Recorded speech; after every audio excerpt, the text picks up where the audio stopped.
আজ বাংলাদেশ একটি কলঙ্ক মুক্তের অধ্যায় রচনা করেছে।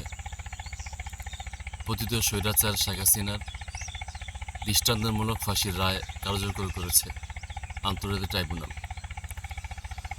আমার একটি কথা মনে পড়ে, এই আন্তর্জাতিক অপরাধ ট্রাইব্যুনালে যখন বিএনপির প্রয়াত নেতা সাকা চৌধুরীর যুদ্ধ অপরাধে সাজানো অপরাধে তাকে যখন ফাঁসির রায় দেওয়া হয়েছিল, তখন সাকা চৌধুরী আদালতকে বলেছিল, মাননীয় জজ, আমি চাই এই আন্তর্জাতিক অপরাধ ট্রাইব্যুনাল চালু থাকুক, এই ট্রাইব্যুনালে একদিন শেখ হাসিনার বিচার হবে, আমি এটা চাই। তো দেখুন, সে আজ থেকে অনেক বছর আগে এই দোয়াটি করেছিল। আল্লাহ তাআলা তার দোয়াকে কবুল করছে।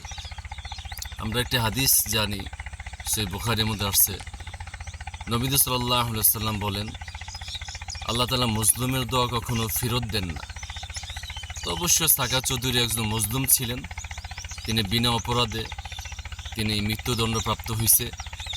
তো তিনি দোয়া করছেন, আল্লাহ তাআলা দোয়া কবুল করছে। এই খুনি হাসিনার বানানো অপরাধ ট্রাইব্যুনালেই শেখ হাসিনার ফাঁসির রায় আজকে আদালতে হলো। ইনশাল্লাহ বাংলাদেশের কোটি বাঙালি এই ফাঁসির রায় শোনার জন্য তারা দীর্ঘ অপেক্ষায় ছিল।